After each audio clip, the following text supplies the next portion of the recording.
28-3 victory over the Washington Commanders. Mark Ross back here with us. I'm Brett Lewis here. This is NFL Game Day Highlights.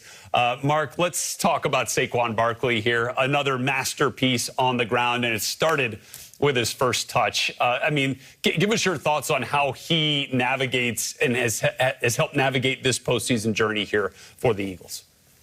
Well, first of all, can you imagine being the Commanders, 100+ hours a week talking about we got to stop Saquon, practicing, getting the fits just right. This is what we're going to do to stop Saquon. Defensive coordinator out there talking about we're going to hit people. And in the first play of the game, the guy just destroyed you. Just all those hours just out the window, right? But that's the power of Saquon, where, of course, we've seen the talent through all those years with the Giants. But this year with the Eagles, it just has unlocked everything that he has, the vision, the power, the change of direction, the explosiveness, the will to win, the toughness from Saquon. I don't think we've seen really to this level before. And, you know, he as he goes, that's how this team has gone throughout this season, where he played at an MVP level most of the season, right? And then in the playoffs, he just got better. It's like in the playoffs, things get even more concentrated and focused. But this is, as I talked about earlier with stars playing like stars, where he said, this is my moment, this is my time. And he just took it to a whole nother level tonight. We'll see what he has left for the Super Bowl. So I would expect another performance like this. But, I mean, just the talent that he has, the will, and then being surrounded by all that other talent that the Eagles have, it just opens up everything for him in the offense. Well, you hit on toughness, and if we say that it all starts up front, that's probably where the toughness starts too for the Philadelphia Eagles. Obviously, we saw Cam Jurgens, you know, was dealing with a back situation. He's out. Landon Dickerson comes in. Dickerson's banged up. He goes out. Jurgens comes in. I mean, like, these guys were muscled through a lot here this evening, it felt like, and still found a way to get it done on the ground. Yeah, today, you know, I live in Philly. For people that don't know, and I love to just listen to sports radio just to get the pulse and feel the angst. And people were generally like, Cam Jurgens is not starting. We're going to lose. We can't do this without Cam. I mean, they're going crazy here, but that just shows you how good, how talented they are up front. Landon Dickerson's a Pro Bowl player now. He wasn't just putting anybody in there. This guy's a Pro Bowler going in there and had played center in college at an All-American level. So you weren't just putting anybody in there. So that is a testament to the toughness. I've never seen two offensive linemen who are both hurt, that scene that they showed where Cam Jurgens is trying to get in the game and Landon's like, no, I'm not. I'm the least hurt of both of us here. That just shows you this mentality of this team. I'd never seen that before. I'm the least hurt. You stay there. I got it. Yeah, me neither, right? I mean, no, I got it. Yeah, so they obviously have been the catalyst for this run game all year long. And then, you know, Jalen Hurts, obviously not to be denied on the ground, you know, piece of it for him as well. 3 rushing touchdowns in this game, but thought he was pretty dang good through the air. And all this with questions about his, you know, health leading into this matchup with what we saw in the divisional round, and thought he came out and executed at a high level here. Mark, what was your thought on it? He really did. He balled out, and he's built for it. The guy's been a star his whole life, high school level, college level, Oklahoma, Alabama. He's built for these moments. He's wired for these moments. A lot of doubts about, can he throw the ball? Can the Eagles function if they stop the run? He has to throw. Well, he was super sharp tonight, distributing the ball, accurate, timely, throws under pressure. They got after him a little bit earlier with the blitz, where, okay, what's happening right now? But he figured out a way. Then he started taking off, Rhett, where it was like, oh boy, so now he is healthy. The 2 biggest questions, can he throw it? Is he healthy enough to run, avoid the blitz?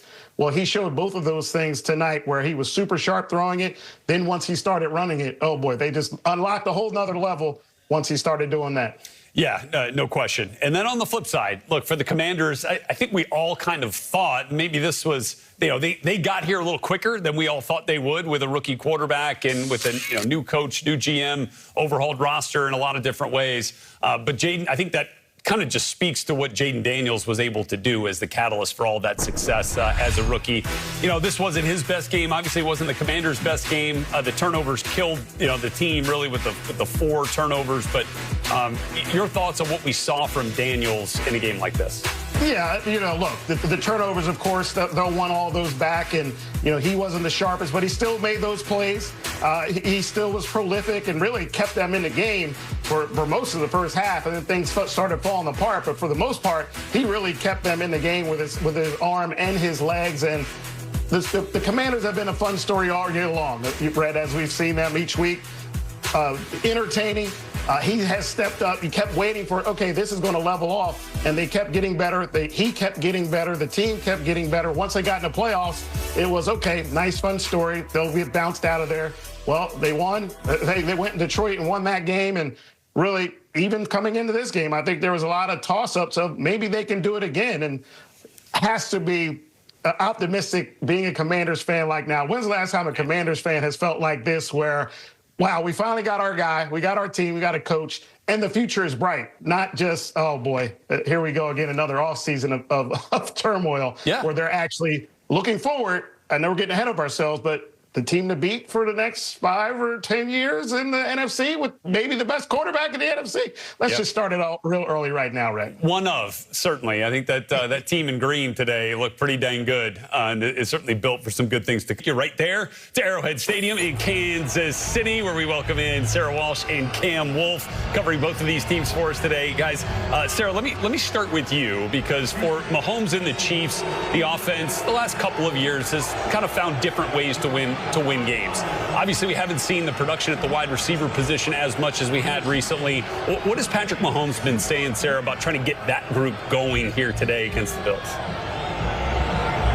Well, first of all, Patrick Mahomes comes into this trying to have some perspective, and he said you really have to appreciate these moments and this opportunity because it doesn't happen every year. And then he had to stop for a second. He said, even though it does seem like it kind of happens every year, 7 straight AFC Championship games. But look, that's true for Mahomes and for Kelsey and for Andy Reid, but there's other guys on this team like DeAndre Hopkins, a new chief but a veteran player, 12 seasons in the NFL, and last weekend was the first time he'd ever gotten past the divisional round. He said it'd be a childhood dream to get to the Super Bowl. Now, Hopkins, along with Juju Smith-Schuster, Hollywood Brown, none of them had a catch last week, and Patrick Mahomes said part of that is because the attention that was paid to those guys. Travis Kelsey was open in the middle because of that, and you saw him go off. Mahomes said that he is going to try to find opportunities for those receivers downfield that they weren't able to capitalize on a week ago.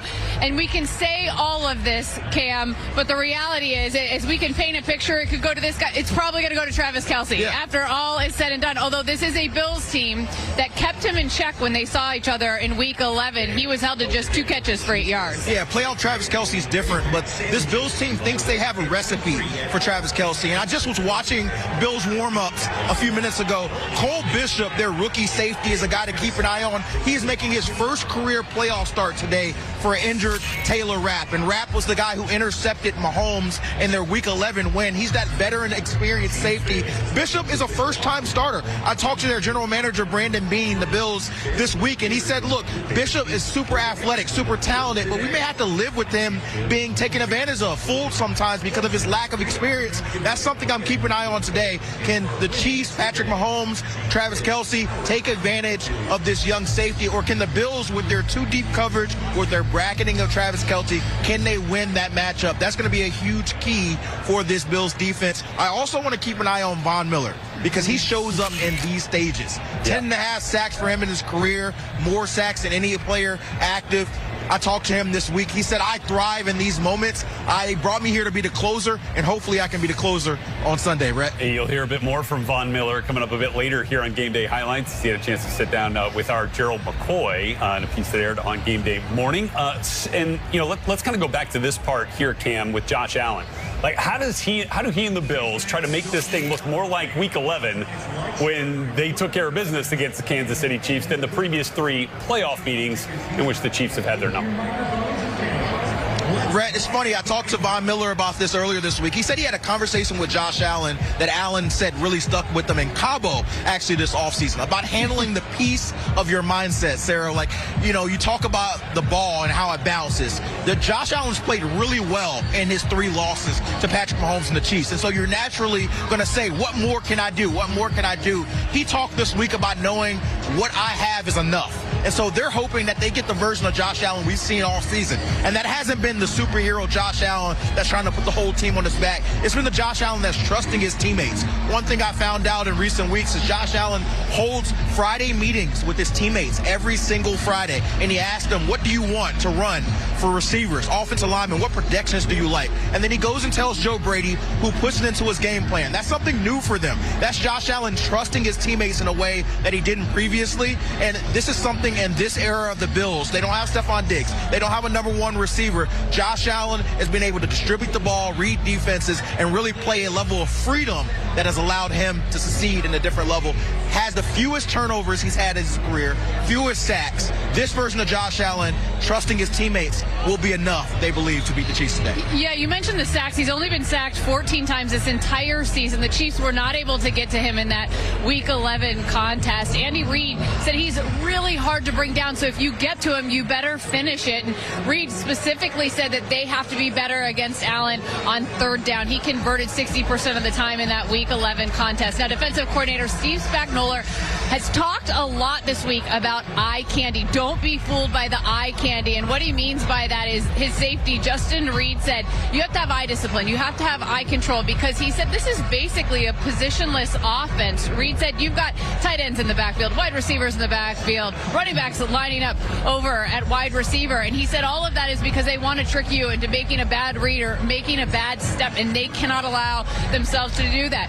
When you talk about trust, this is obviously a Chiefs team, been there, done that. So they believe if this comes down to the wire, that is going to favor them. At least that is their mindset. And Reid said, Justin Reid, not Andy Reid, said that it matters in that moment.